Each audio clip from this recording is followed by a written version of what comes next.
42 pouring in my cup. In the session real loud, good gas, yeah, you know we about to roll it up. Bring the bottles to the session, big tab, go ahead and just live it up. Get lit one night, after that, we can go ahead. What's going on? What's going on? It's your boy Icon E, and we here on 95 South Podcast once again. You know, so I want to thank God for this opportunity first and foremost to be able to come on here and to have this great platform to talk with different people all across the globe. Unfortunately, my partner in crime, Jacob the Great, is not going to be on here this morning. He's under the weather, so y'all pray for my brother. Pray for his health and speedy recovery. But today, man, I have a very, very special guest for me. Is different because this is the guy who basically taught me the game. This is the guy who basically showed me the ropes and had belief in me to come in and help him with his business. So just a quick story before I let y'all know who he is. We was in college together at Sand Hills Community College back in the Southern Pines, Pinehurst, North Carolina area. And he basically, you know, I think he was in class and it came up that somehow or another, I can't remember that part, but it came up that he was in the music industry and had his own label. We got in the hallway and I walked up to him. We started talking and I told him how I always had the dream of being a music exec in the game. And he's like, well, I need an A&R. And I was like, oh, I really didn't know what A&R was. And he was like, well, he basically, you know, told me what it was, what I would be doing. And he's like, well, look, I got a studio down in Troy, North Carolina, you know, come check me out or whatever, and we go from there. And since that time, you know what I'm saying, we've always rocked with each other ever since. So for those that don't know, this is my man, you know what I'm saying, Sean Marshall, aka 3-2. You know what I'm saying? How you doing, big dog? Good, man. It's good to be here. Good to see your face and hear your voice again, man. It's been a minute. Yeah, player. Yeah. So, man, I just want to say, like, congratulations on everything you're doing because, like I said, I've known you for probably going on 25 years now, and you know you always grinding, always in go mode, and you know coming from because you're originally from New York, right? Yeah. What part of New York you originally from? Harlem. Harlem. So basically, was it Harlem? Because I know Harlem, the cats from Harlem. Basically, y'all got that grind mode. Y'all got that go getter mode mentality anyway. So coming from there, coming down to a place like Troy, North Carolina, which for people that don't know anything about Troy is a very small town. Right. Did you get your work ethic and your grind mode from Harlem before you got there? I mean, I think it's the vibe, but I would say yes. I mean, between that and then just people in Jersey and just I think when you grow up with people that are celebrities that and you see them every day, it's just the mentality of how real it is. It's not a dream. It's just something that you grew up with, something that you see, and so it helps it helps me to keep pushing. You know what I'm saying? To keep working. Mm-hmm. So basically, when you first, you know, because did you kind of start everything in Troy, like the label and all that kind of stuff? Yeah. So that was it was crazy. So my aunt, I always like, well, my father's a musician, my mother's a musician, and I've always I think I might have been in the 5th grade when I wrote my first rap, but what really kind of set things off for me as an adult was my I never knew this, but my aunt had an insurance policy that she took out on me when I was a kid. And I might have been, I don't know, early 20s.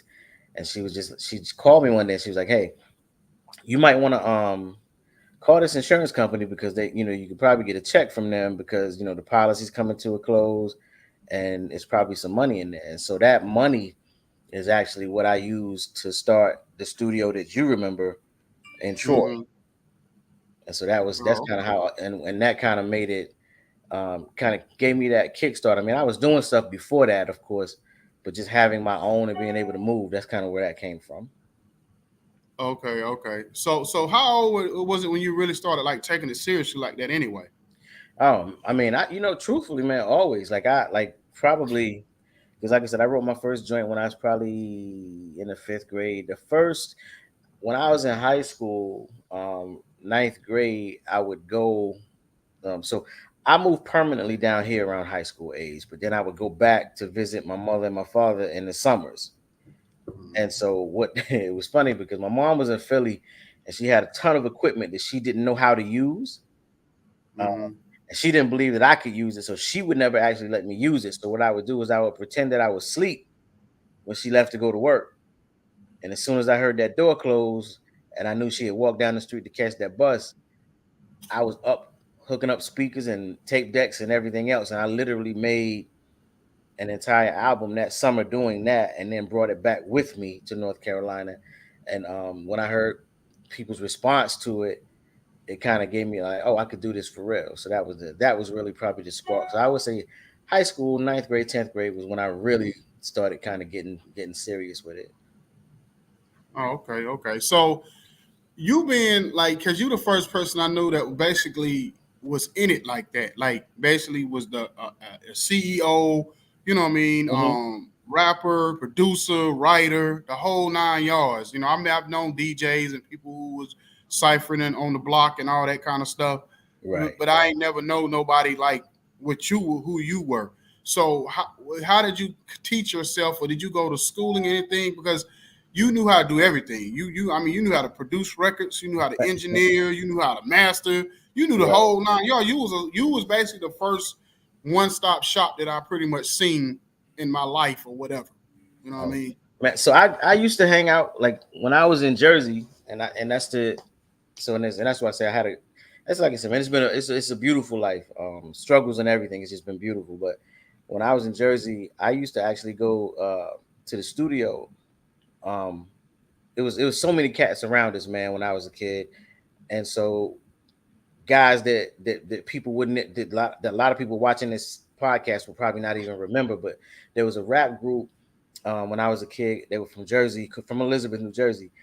Word of mouth, and they had a couple of hits, and they were they were popping back when you remember when Jet magazine was out and they had the top Mm-hmm. songs in the back of the little magazine.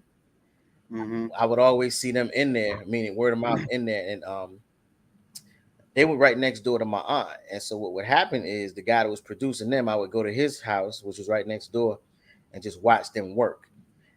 Mm-hmm. Behind my aunt's apartment was Cool V, who of course is Bismarck's DJ and cousin.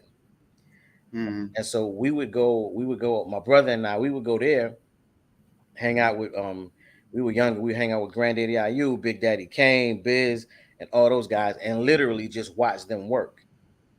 And so I learned how to do all this stuff by watching those guys.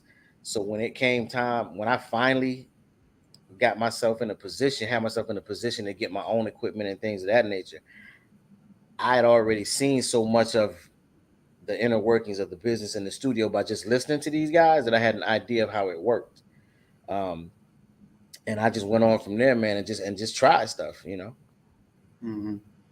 So basically, this is very important. What I'm about to say is, so your whole like mantra, your whole like setup of brand is very different from most artists. And what I Hmm. mean by that is you're not a street cat. You're not even really trying to push into sexy. You push this kind of like nerd thing of I'm like the nerdy kid who basically became a rapper because you're a very educated guy. You know what I'm saying? So just Right. go into like the educational part of like all the stuff that you accomplished educational when it Oh wow, comes to that.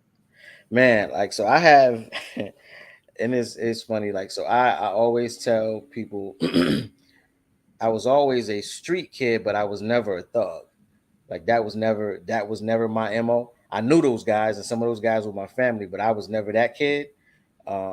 And so yeah, I mean, I went on to college, man. I had I have like four different degrees. I have a degree in biology, a degree in political science, a degree in psychology, and I have a master's in business from LSU. And so I've as an adult, when I say an adult, I'm saying when uh, I think after college specifically, the whole thing for me was, I can't really, and I tried this. I'm be honest with you, as a younger guy, I tried it. I was good at it. And when I say good at it, I'm talking about, I was like, I don't want to do the street thing in terms of musically. I'm not Jeezy, so I don't want to come off like I'm trying to be that guy. Um, and I just felt like the best way to represent me would be to be me. Um, Mm-hmm. I think that authenticity is the thing that will ultimately help me, and it has helped me kind of gain my notoriety. You know what I'm saying? Mm-hmm. I think the best thing that you can be in the world is authentically you. And if you're authentically you, there's nobody else out there quite like you. Um, and I think that I think it's just good to use that as a backdrop for what I do musically. Um, you're not gonna hear me talking about carrying Dracos or things like that because I don't do that. So I mean, you know what I'm saying? Like that's Yeah. you know, and I believe that there's an audience for that. Or no, then there is an audience for that. I think J. Cole has proven that. I think that Drake to a degree has proven that. Even though Drake sometimes gets a little copycatish with thugs. I mean, he Yeah. tries. No, nobody believes him in that regard, but he tries. Mm-hmm. So So back then when you first started rapping, who was the person that you kind of, I ain't gonna say emulated, but who was the person that you looked to as far as a rapper that kind of inspired you to even move in that lane? man, um, so I would say that. So my favorite rapper of all time would be LL Cool J. I personally think he's the GOAT. Um, and there's so many others that have influenced me, but I think that when I think about so coming up when I came up, I've been fortunate enough and blessed enough to actually hear um to almost hear hip hop from its inception to now. Um, Mm-hmm. I wasn't quite there for the beginning, but a lot, and so when I reach back to guys like Rakim, when I reach back to guys like even Melly Mel, people that I think were lyricists, and not once did you hear Rakim never needed to talk about a gun to be dope. Mm-hmm. Even when you move further forward, I remember Lost Boys, um, and I think Mr. Cheeks had a line. Basically, he was saying, "Busting busting caps ain't got a damn thing to do with proving skills." Yeah. And the whole thing is, and I guess I don't even want to say disappointment. I think that it's just now, and it's not that those guys like myself don't exist in terms of content, but I think that right now gang activity and gang culture is so prevalent that they act, meaning the radio stations, to be honest with you, act as if that's the only thing that's popping. Mm-hmm. Um, Yeah. and I think that and that's a little. There's no balance in that. Like, back in the day, we go to a party. Back in the day, we hit a club. Back in the day, we could hear N.W.A., Public Enemy, Talib Kweli, Common. We could hear Mm-hmm. every range of hip hop from Luke to Yeah. everything. And now, if you go to a club, it is literally one brand of music that they play. Mm-hmm. So that's kind of, Mm-hmm. I look at, I want to be broad. I want to be as broad as I can be with my music, man. I'm interested in, I want to be able to, I want white grandmothers to know who I am. Yeah. Yeah. Yeah. 'Cause that's, Yeah. I think that when you can go from our community and then still have a white grandmother say, "Oh, I know who that is." That's when you've made it. You know what I'm saying? Mm-hmm. Mm-hmm. Like my partner said, it's one of my other partners, Steve O. He on my sports show. Yeah, yeah, that's the thing, man. Like, the drill music and everything. It's important. It's kind of important for people to be listening to. This guy really knows what he's talking about because, like I said, he's been in the business for a long time, so he deals with radio, all the time, execs, and so he knows what he talk about when he speaks of. They only feel like the radio is kind of like the one that controls this thing, and they try to act like they don't. They try to act like they're not pushing the narrative of just drill music or gangster music or whatever. Right. I remember years ago, I was a managing artist here in Atlanta. and his sound was different because at the time this was probably around about 2010. So at that time, the sound of Atlanta was a lot different then, or whatever. But it was everybody was the same. Right, One thing I hate about Atlanta is even though Atlanta is the mecca, everybody in Atlanta, when they get on a wave, everybody wants to rap the same way. exactly. So that's what really killing the music is. I like a lot of Atlanta rappers like Lil Baby and certain ones, and Absolutely. whatever. Even I like Gunna, and I like certain artists before time. People hate when you say Gunna now, but I like these kind of cats, whatever. But at the end of the day, they was so like New York, when New York was running it, nobody in New York sounded the same. Right. You know what I'm saying? But then, or even, but when it came to Atlanta, everybody wants to be on the same wave. So I remember taking my man's record down to the studio, down to the radio station, and I'm not gonna say who it was, but the DJ or whatever. I was like, he's like, oh yeah, man, he hot. I love the music, but it doesn't fit our sound. Right. And I was like, hold on. So you telling me that the music is good enough because it don't fit the Atlanta sound, excuse me, you won't play it. And he was like, basically, that's just the way the radio station is set up. This particular radio station is set up. So I'm like, to me, it doesn't make any sense if an artist is a great artist, but they can't get the opportunity in a certain market because of a sound, not because it's good or bad, because of a sound. So what? How do you feel really about that part of it? I think it's crazy. I think that if it's my personal opinion, and so let me be very, very clear too, because I know people will take your words sometimes, take our words and kind of misconstrue them. But so I want to make sure I'm like you. I love Lil Baby. I love the Baby. I love Gunner. I love so many of the younger cats that are rocking right now. Like I think they're phenomenal.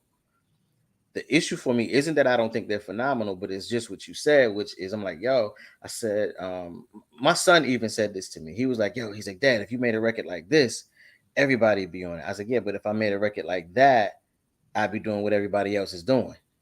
I don't get the point of that, because it's hard to rise above everybody else if you're doing what everyone else is doing. Here's my point. If you go to a party and everybody is rocking Air Force Ones, but I got on Alexander McQueen's, I'm gonna be the guy that they remember. And so I think you have to stand out creatively. And I kind of feel like, I really do believe that guys are afraid of creativity. They're afraid of being different than everyone else, because now everything, just like what you said with the radio station, and that's the thing too. So if a radio station told you that, imagine how many times they've said that to a younger cat or a lot of younger guys. And so what those younger guys then do is go back to the lab and start making music that sounds like everything else, because that's what these people said they wanted. And so I think it takes away from the creativity, man. I can't imagine enjoying myself at a club if everything sounds like Atlanta.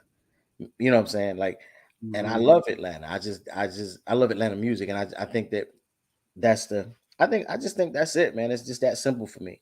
I just think the creativity is lacking. So one thing I also learned from you is contracts. Basically, that they used the first contract that I ever looked at and was like, oh, this is a lot. You know what I'm saying, or whatever. But that's one thing I learned was contracts in this industry. To people that's out there, that's especially these young people, because it's still kind of baffling to me now that artists are still getting screwed. It's like it's so much ways to get information and gather information, and artists are still out here being screwed out of deals and signing bad deals and everything else. So what would you say is the most important thing to know? Because everybody believes that it's the money part. And I tell people all the time, it's not how much an advance you're going to get. It's basically what you getting out of this contract and how is it structured. So in your opinion and your expertise, what do you feel like? What's one of the main things you look for when if you signing a deal with a major or whatever? I just want a fair deal. And what I mean is that I think that so this game is so different now, man, because when you start talking, for me anyway, when you start talking contracts, I'm looking at it from the perspective of, can we both win? You know, like, Mm-hmm. can both parties win with this document? Is this document going to allow both of us to win? And for me personally, man, I'm looking at, I don't think that this thing is really not built for us to win. You know, when you start talking about signing contracts with major labels, I think that I think contracts work when you almost have to be like family, like we were. Like truthfully, I don't know if you've watched, and I'm sure you did. I say I don't know, but I'm sure you probably watched the Wu-Tang Saga. Yeah, yeah. All right. You remember, and it's so funny, man, because you know, when we were in the studio, it was me, you, um, it was Will, it was a Yeah. few of us in the studio at the time. Mhm. And one of the things that I was trying to get everybody to do was, yo, sign these contracts that I put together. And Mhm. Cats was like questioning them, and I'm like, yo, here's the thing. If I could have got everybody to do what RZA got his guys to do, Mhm. it would have been a totally different situation, because the whole thing for me is, no, I want you to win. Mhm. The only thing I want to make sure of is that, because my whole thing is, I don't care if everybody get 50-50. I could care less.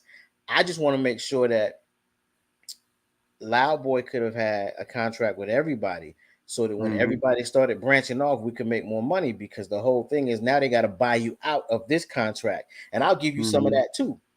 But the whole thing is, that's not the way labels work. That's the way we work, because we were almost like family. You know what I'm saying? Yeah. Um, Mhm.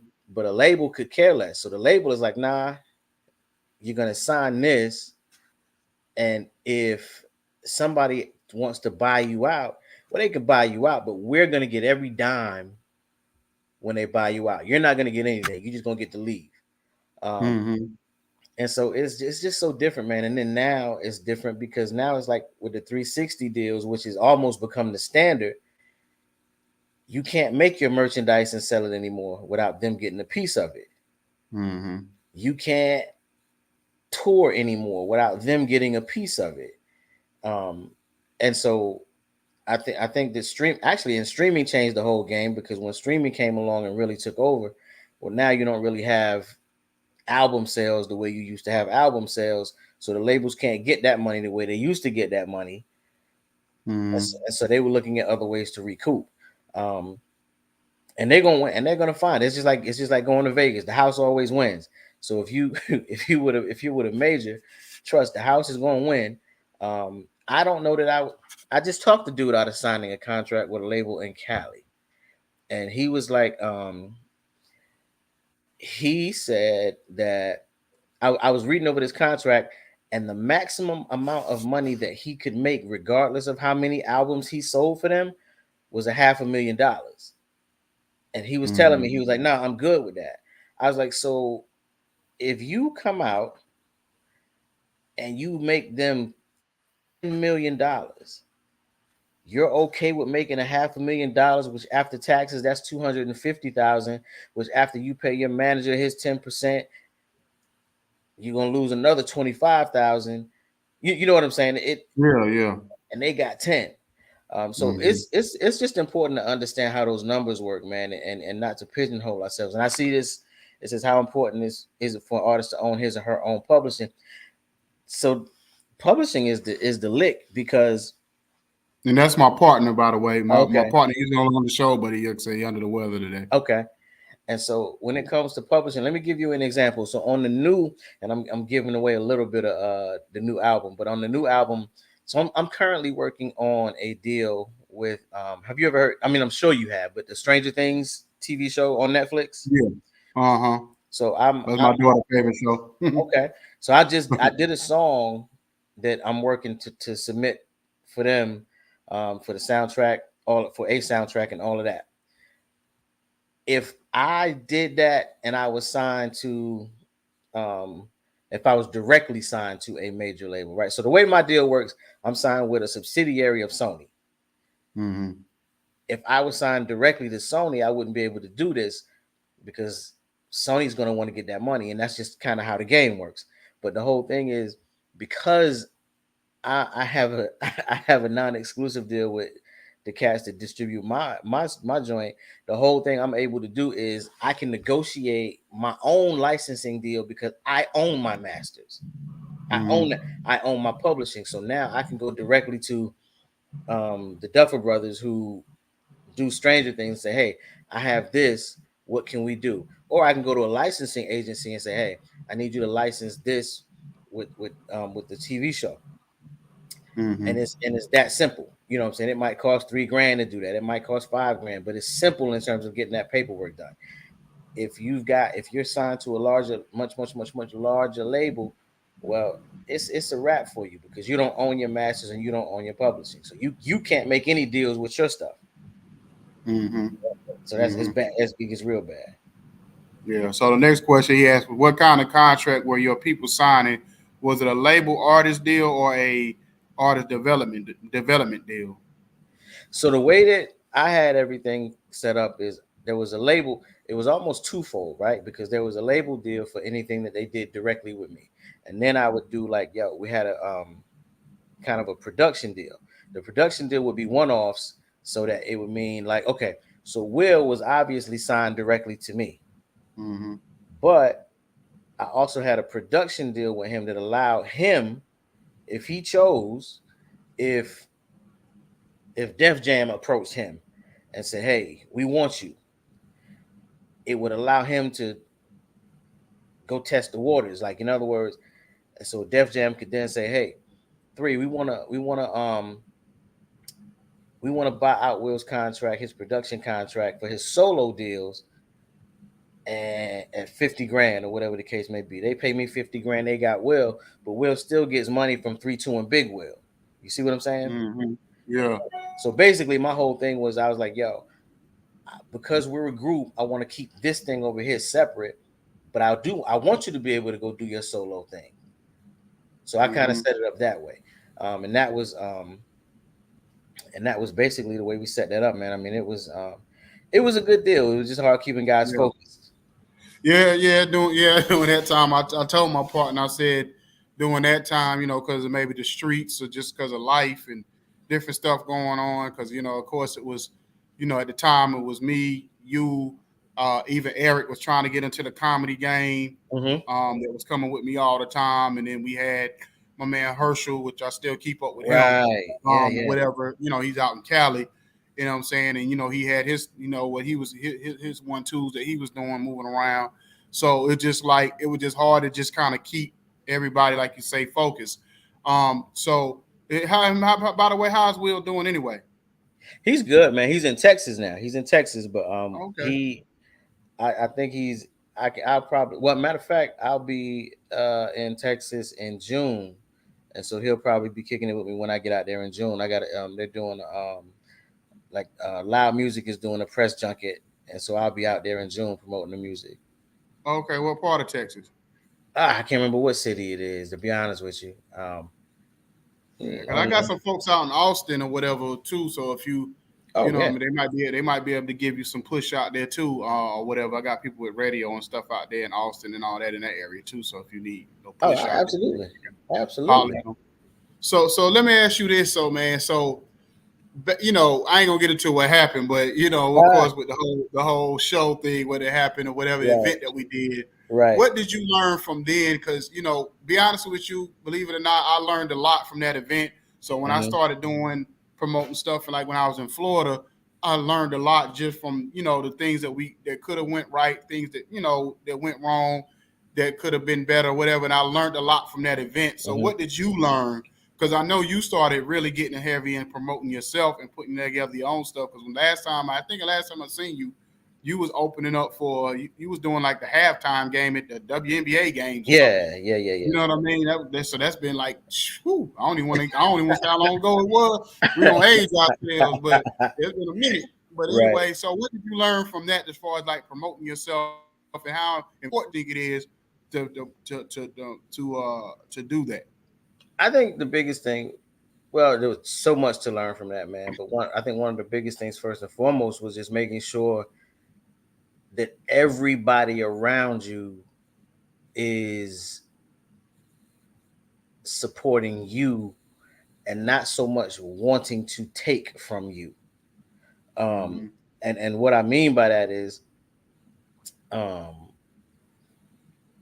and for the purposes of this, I know you got some things going on, so I'm gonna save some of it just because I don't want to, get too heavy. But the whole thing is really it. Truthfully, Eddie, it should have really just been us. Um, and what I mean by that is there's some people that kind of came in, if you remember, um, right before we did it, maybe a couple of weeks, and they those individuals. It's kind of like, oh, we'll help do this. Oh, we're doing it together. We're doing it together. But they didn't put any bread in. It was just Mhm. like but they wanted to get proceeds from it. Yeah, yeah, yeah. And so I think that what what I would say to people first and foremost is make sure that the individual, if they're not with you from the beginning, don't let anybody in. Yeah. That's one. That's Mhm. one. Um, Two, I would just say we probably I You said, man, say it how you want to say it. It's all good. like I think so. I would say, like, with Eric as an example, like my whole thing was like, yo, because I remember he was like, yo, man, I was letting people in for free so I can make it look stacked, and I was like, nah, you can't do that, you Yeah. know. And so what happens then is when things go wrong, and you saw how the hood reacted, and that's what I'm saying, because the hood don't love you. And what I mean is, Yeah. when they was like, yo, we got to get refunds out, you got 200-300 people lined up for refunds, and the vast majority of them didn't pay. So now I'm giving money Mhm. out to people that never paid to get in. Yeah, yeah. And it's like, when I look now, and so it's different now. Like, I don't even, like, when I do events now, one of the things that I learned from that, I ain't taking no cash at the door. We're gonna do this. We're gonna use a real ticket, a real ticket seller. Um, Mhm. and they can go get tickets from there, and we can do this. And so it's so much, man, that there's so many things that I did wrong in that scenario. And trust me, I think about that weekly. Like, you know what I'm Yeah. saying? Like I will never forget that. Um, Yeah. I think about that weekly. Um, I think I still have nightmares about that. Really? uh, But like, well, but just in terms of it, man, it's just a matter of making sure that we handle business correctly, because and making sure we handle business correctly, because at the end of the day, I didn't handle all my business. I thought I was, but it's mhm. just making sure that, like I said, friendships and trust and family is everything, man. And you have to make Yeah. sure that you're dealing with people that you want to make sure you're dealing with people that have your best interests at heart. You know what I'm saying? Yeah. Like I believe that you did, but there were some others that didn't. It was very self-serving for them, Mhm. um, and I didn't realize that at the time until you start hearing people say, "Yo, man, if I could just get, like, I mean, I'm gonna help you do this, and then I'm gonna help you pass these flyers out, and then if I can get like $5,000," um, Yeah, yeah. and I'm like, Yeah. you think that passing out flyers entitles you to $5,000? I mean, do you know what I'm saying? Yeah. Like, to even Yeah. to even have people in your circle that say that is like, yo, this is, that's why. So now, like I said, the difference now is that I'm much more aware, and I know what I want. You know what I'm saying? I know what I want to Yeah. get out of these things. Um, and I don't even, and to be honest with you, man, I don't even think that now when I do deals, I talk about money because I have to, not because I want to. And what I Mhm. mean by that is, um, I personally believe, I'm just like, yo, you know what? I don't. Everybody's gonna get theirs, but I don't want to talk about money. What I want to talk about is, let's do the work. Yeah. Yeah. Let's Yeah. let's let's do the work. Let's Yeah. focus on the work. Let's not focus on the money. Let's focus on the work. The percentages and all that stuff. Mhm. We'll let contracts handle that. So that's over there. That's done. Let's just go work. and then and Yeah. make this thing happen. So Mm-hmm. so that's And my then that's the main thing that I've learned. I learned like even when I was in Florida and stuff, and I was dealing with different artists and my brother and different people was it's not about the money. You know, the money to come if you put the work in. It's about the consistency of what you're doing exactly, and putting out the best product that you can. hmm You know what I'm saying? If you're so caught up on money, then you know what I mean. Like if you chasing the money in this business, you're hmm gonna have a lot of heartbreak. You know what I Yeah, mean? Because if that's what you're really chasing, then you're gonna have a lot of sleepless nights trying to chase the money. But if exactly. you just do it, and it's one thing I tell people, like even with this podcast thing, the one thing if you're not having fun, if I if Oh I if I man, wasn't having fun with this, I would have stopped a long time ago. You exactly. know what I mean? Because I actually stopped it one time because I started off in internet radio, hmm and then I was doing internet radio when it was taboo, when it really wasn't a real thing, when people didn't take it seriously. You know what I'm And saying? yep. And so when it got to be too more like a business to me and more like to a thing where I didn't really love it, I walked hmm away from it. I walked away from the whole business of music and entertainment because I stopped having fun. And I was Exactly. like, I can't do this no more. And I came back into it because of my son, and then I got into podcasting, and it's like it rejuvenated me and gave me new life. But I'm gonna ask a real question. My partner said, "What are the top licensing agencies in the game, and how much money do artists miss out on when their music isn't licensed?" Wow.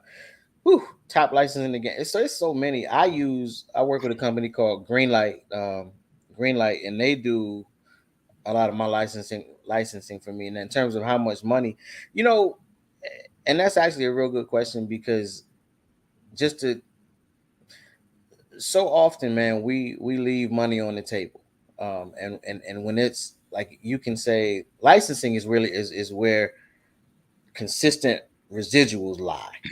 Um, if you can get this, if you can get your if you can get a song or track put on a TV show, you have to remember that every time that episode gets aired, if it's you know what I'm saying, you put yourself in a good space. Um, and a lot of times we won't do it because we don't like the money initially because in that initial money it might be, oh man, they only gonna give me like $150 for this, you know what I'm saying.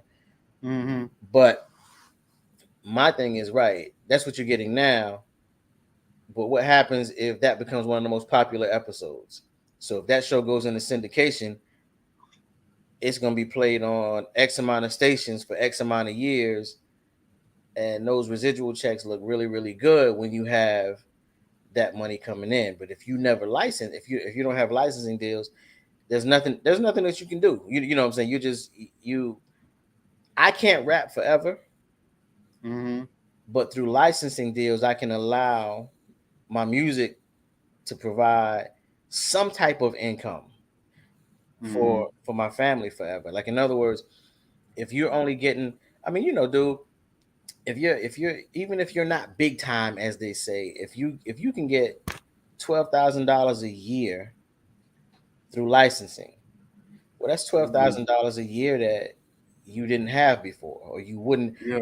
or that your kids would not have, or you know what I'm saying. There's so much more to Mm-hmm. that, and I think those are the keys. That's the only thing that I would say is truthfully appealing to me when it comes to streaming. I don't, Mm-hmm. because streaming money sucks Yeah. until Yeah.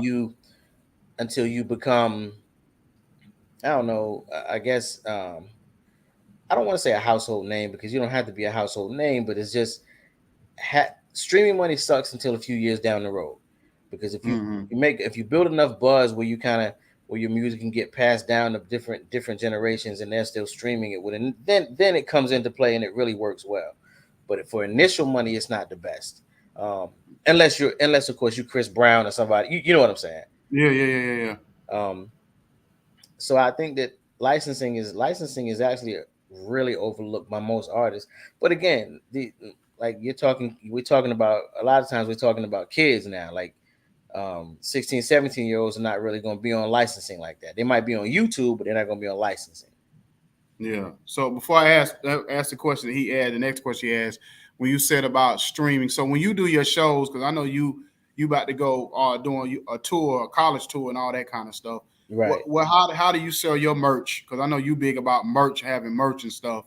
So how do you Man, sell that the music? Do you have the bar scan, barcode or bar scan thing or whatever? mhm. How do you sell your music when you doing your shows? I always do. I always work with SoundScan to do venue sales, and I have to have those that have to have that paperwork on site. Club owners have to fill that out. I can't fill it out. The club owners have to fill it out and sign it, so that all my stuff gets counted properly and all that. But but merch is huge, man. Let me tell you, the first the first time that I realized merch was huge, um, I did a show, and whew, I may have only had about 50 people come to that show, but it was a small venue. Mm. And I only set up my merch table. It looked good, but I only set up the table for pictures. Like, let me take pictures so I can throw it on social media, yada, yada, yada. And I didn't even have anybody working the table. And somebody was just like, hey, are you selling those shirts? And I was like, sure. And it was like, how much? Because I didn't have anything up. So I was just like, I just made up a number. I was like, $20. So, and I literally sold everything that I had that night. I made like $2,000 off merch. And Oh, right. from a show, and this is the thing, this is what I'm trying to get cats to understand. I made $2,000 from a show that only had 50 people there. Mm. And so what happened was, of course, those 50 paid to get in, but they bought everything that I had. And so that was that was the first time I had ever, and I was like, yo, that's when I was like, merch is the way. That's Yeah. really the way.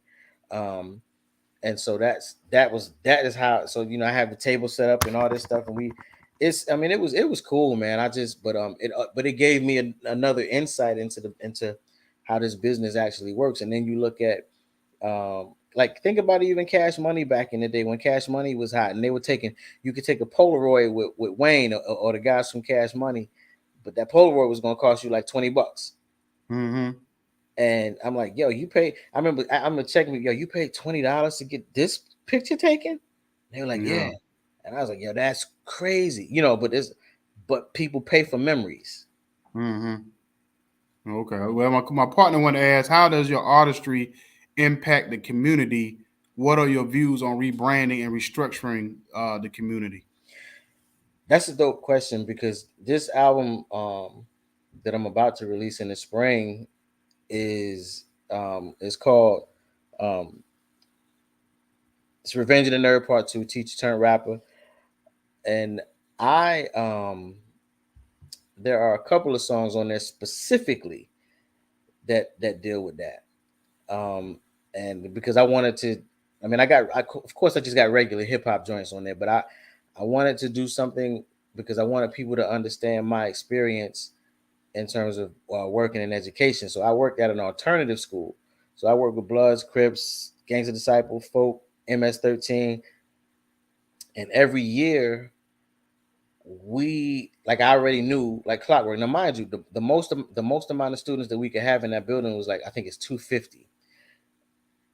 Out of that, we know, and typically we lose about 6-7 kids per year in terms of getting killed. We Mm-hmm. lose we lose more than that in terms of the ones that go to prison. And so some of the tracks that I've made on this album are I would say very community based, in terms of, because I wanted the community at large to understand what it is to work with these kids. And I think I did it in a fairly creative way. And I'll have to come back on, because we have to come through it, and so I can Yeah, actually. yeah, because I want you. Yeah, I'm glad you said that, because I was thinking about that too. Like, I want you to come back on to talk about what you dealt with in the school system, because Right. that's basically what our show. This podcast is kind of was formatted for the community part of it too. Okay. So I definitely want you to come back on just to chop it up on that part of it. But continue. Yeah. So and that's, like I said, man. So it's a song called "Beautiful Struggle," which is basically um talking about basically my stories with working with these kids, and watching these kids go to prison, and kind of watching as, in my opinion, while school systems kind of sit by and don't really do much, because a lot of people don't know the business behind education, and I'm talking public education, not private. A lot of people don't realize that this is a money game for them too. And I didn't realize it until I started working for the system, and I was just like, "Yo, this is crazy." So it's so many things, man. Like they arguing with charter schools because each kid represents a certain amount of money. They won't suspend. You remember back in the day, man, when we was in school, if you was a knucklehead, they would suspend you and just be done. Mm-hmm. They don't really do that anymore because of the money that's tied to that, and they try to keep those kids in the system so that they don't lose that money. So it's not about we're trying to keep these kids in the system so we can make sure they graduate. That's what they say, but a lot of it is about the money. The principals get paid based on their populations. Mm-hmm. So if a principal starts suspending too many kids, well, that check can go down. Yeah. So they're keeping these kids in there who are causing havoc, all primarily because they want to make sure that the money is flowing. I don't think that's a good environment to be educated in. Yeah, I seen that a few years ago. My kids were in high school. Now remember, all the bad kids were they might suspend them for a couple of days or whatever, but most time they would pretty much maybe put in detention or whatever, because they knew if they kicked them all the way out or put them out, they probably wouldn't come back anyway. You know what I'm saying? So it was like they would do different stuff to deter them from not leaving all the way, but not enough that you felt like, well, hold on, this kid got in a fight, or they might have got caught selling weed on campus or something crazy. And then, but then the kids that, might have did a little something here and there that might have got in trouble every now and then, they would throw them to the wolves. And I'd be like, hold on, this don't make any sense. Like, how are these kids still running around? And these kids, you want to throw, because I mean, one time my daughter, she got put in ISS, and I said, what you got put in ISS for? And she said, well, because I used the wrong bathroom during lunch. And I said, hold on. That don't even make any sense. So I went up to the principal and I called the principal and I said, hold on. So you put my daughter in ISS. I said, so did she get detention? Did she get a write-up? Did she get anything else? No. I said, so how you go from that to that? I said, when I was in school, ISS was like the last step before suspension. Right. So you ain't even give her detention. You didn't write a letter. You didn't call home to let us know nothing. So when he was like, oh, well, and I told him my daughter's name, and he was like, well, it's so many people with that same name. So when I came up to school, because he hadn't dealt with me before, because me and her mom was very active in the school system as far as when the activity day was going on and PTA meetings. So when he seen me, he said, oh, you know what? She can go back to class. Because it was like, oh, because you dealing with a different type of parent. You're not dealing with these parents that don't care.